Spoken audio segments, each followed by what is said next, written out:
Students, आज की इस वीडियो में हम बात करने वाले हैं कोलोइडल डिस्पर्शन सिस्टम के क्लासिफिकेशन के बारे में।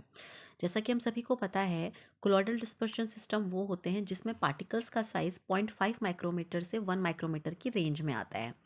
तो आप इस वीडियो में ये जानने वाले हैं कि जब भी हम कोलोइडल सिस्टम बनाएंगे तो वो कितने टाइप के हो सकते हैं।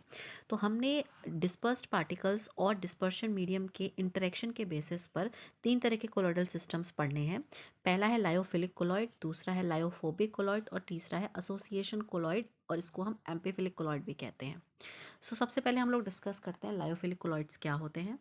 लायोफिलिक कोलॉइड 2 टर्म से मिलकर बना है। लायोफिलिक, लायो का मतलब है यहाँ पर सॉल्वेंट और फिलिक का मतलब है एफिनिटी और अट्रैक्शन, यानी कि इस कोलॉइड में आपका जो डिस्पर्स्ड फेस है उसकी सॉल्वेंट के प्रति अफिनिटी है, यानी कि उसका उसके साथ इंटरेक्शन स्ट्रॉन्ग है।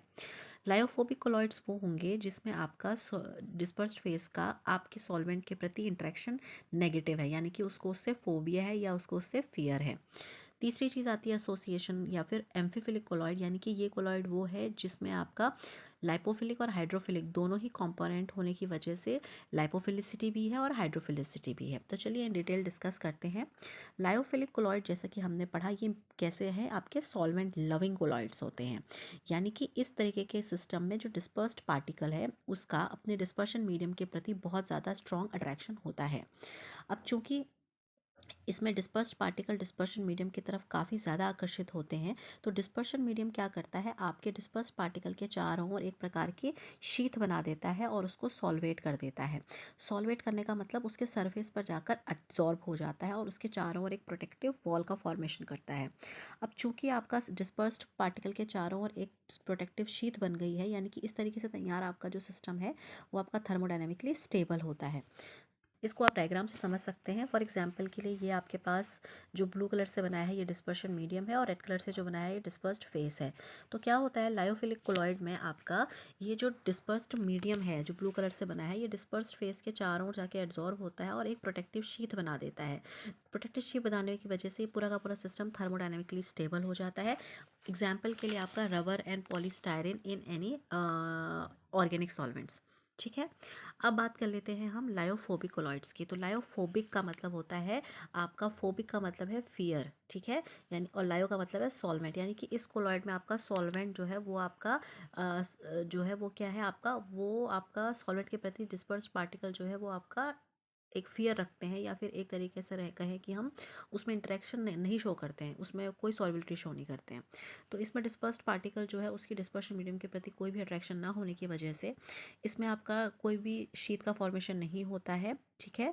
और चूंकि आपका प्रोटेक्टिव वॉल नहीं बनती है, तो ये जो लायोफोबिक कोलॉइड्स होते हैं ये आपके स्टेबिलिटी नहीं शो कर पाते हैं, यानी कि दीज आर थर्मोडायनेमिकली अनस्टेबल। लेकिन वहीं हम बात करें थर्मोडायनेमिक अनस्टेबल, तो ये रहते ही हैं। अब जो चीज़ थर्मोडायनेमिकली अनस्टेबल है उसको आपको फॉर्मुलेट करने में डिफिकल्टीज आती है एज अ फॉर्मुलेटर। तो आपको लायोफोबिक कोलॉइड डेवलप करने के लिए कुछ मेथड्स डेवलप करनी पड़ती हैं, तो वो हम लोग इन डिटेल डिस्कस करेंगे। आप देख सकते हैं फॉर एग्जांपल के लिए गोल्ड, सिल्वर या सिल्वर आयोडाइड का जब आप वाटर में कोलॉइडल सॉल्व बनाते हैं तो ये एक लायोफोबिक कोलॉइड का एग्जाम्पल है। यहाँ पर किसी भी प्रकार की शीट फॉर्मेशन नहीं होती है around the dispersed particle and there is no solvation of the dispersed particles. अब चूंकि हमने पढ़ा कि लायोफोबिक कोलॉइड्स को बनाना क्या है, चूंकि दीज आर अनस्टेबल प्रिपरेशन, तो अनस्टेबल प्रिपरेशन को बनाने के लिए आपको कुछ मेथड डेवलप करनी पड़ती है। यहाँ पर हम 2 मेथड्स को यूज़ करते हैं, डिस्पर्शन मेथड और कंडेंसेशन मेथड। इनको डिटेल में मैं आपको अपनी नेक्स्ट वीडियो में बताऊंगी।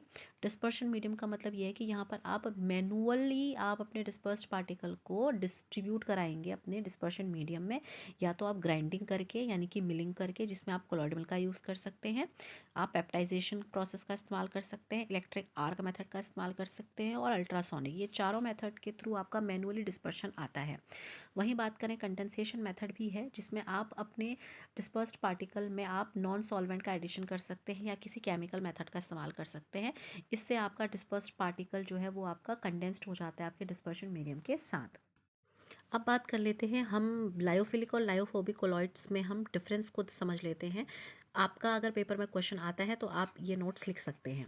सबसे पहली प्रॉपर्टी जिसके बेसिस पर हम डिफरेंशिएट करेंगे वो है आपका डिस्पर्स्ड फेस। लायोफिलिक कोलॉइड में आपका जो डिस्पर्स्ड फेस होती है वो मोस्टली आपका ऑर्गेनिक मॉलिक्यूल्स होते हैं, जैसे कि CCl4 क्लोरोफॉर्म, और लायोफोबिक कोलॉइड बनाने के लिए लार्जली हम लोग इनऑर्गेनिक मॉलिक्यूल्स का इस्तेमाल करते हैं। अब बात कर लेते हैं नेचर ऑफ इंटरेक्शन की। तो लायोफिलिक कोलॉइड में आपका डिस्पर्स्ड फेस और डिस्पर्शन मीडियम के बीच का जो इंटरेक्शन है वो काफ़ी मजबूत होता है और यहाँ पर ना के बराबर इंटरेक्शन रहता है। नेक्स्ट प्रॉपर्टी है प्रेजेंस ऑफ चार्ज। तो आपने पढ़ा था कि कोलॉइड्स में आपका पार्टिकल्स में चार्ज होता है, लेकिन ये डिपेंड करता है, अगर आप लायोफिलिक कोलॉइड बना रहे हैं तो ये आपका लेस चार्ज रहते हैं, but they are very good solvated. Next अगर इसकी बात करें तो लायोफोबिक कोलॉइड्स जो होते हैं वो हाईली चार्ज होते हैं। चार्ज में पॉजिटिव और नेगेटिव कुछ भी हो सकता है। अब बात कर लेते हैं मेथड ऑफ प्रिपरेशन की। तो लायोफिलिक कोलॉइड्स जो होते हैं वो आपका स्पॉन्टेनियसली फॉर्म हो जाते हैं, उनको बनाने के लिए हमें कोई मेथड यूज़ नहीं करना पड़ता। पर लायोफोबिक कोलॉइड्स जो होते हैं उन्हें बनाने के लिए हम कुछ स्पेशल मेथड्स इंप्लॉय करते हैं, जैसे कि हमने पढ़ा था डिस्पर्शन मेथड और कंडेंसेशन मेथड। फिर बात कर लेते हैं डिस्पर्शन मीडियम की विस्कोसिटी। तो हमारा जो लायोफिलिक कोलॉइड है उसमें आपका डिस्पर्शन मीडियम की जो विस्कोसिटी होती है वो मीडियम से ज़्यादा होती है, और यहाँ पर आपका जो विस्कोसिटी होती है वो आपका नियरली सेम होती है। जितनी डिस्पर्शन मीडियम की आपकी विस्कोसिटी है उतना ही आपके कोलॉइड की भी विस्कोसिटी होती है। लास्ट पॉइंट जो आपको लायोफिलिक कोलॉइड को डिफरेंशिएट करता है फ्रॉम लायोफोबिक कोलॉइड वो है आपका इसका रिवर्सिबिलिटी नेचर। तो लायोफिलिक कोलॉइड्स जो होते हैं वो रिवर्सिबल इन नेचर होते हैं, और लायोफोबिक कोलॉइड्स जो होते हैं वो इरिवर्सिबल इन नेचर होते हैं। तो आई होप आपको वीडियो इन्फॉर्मेटिव लगा होगा। नेक्स्ट वीडियो में अपलोड करूँगी रिगार्डिंग एम्पीफिलिक कोलॉइड और associated colloid. Thank you so much for watching this video. और अगर आप इस चैनल पर नए हैं तो चैनल को सब्सक्राइब करना ना भूलें। Thank you so much.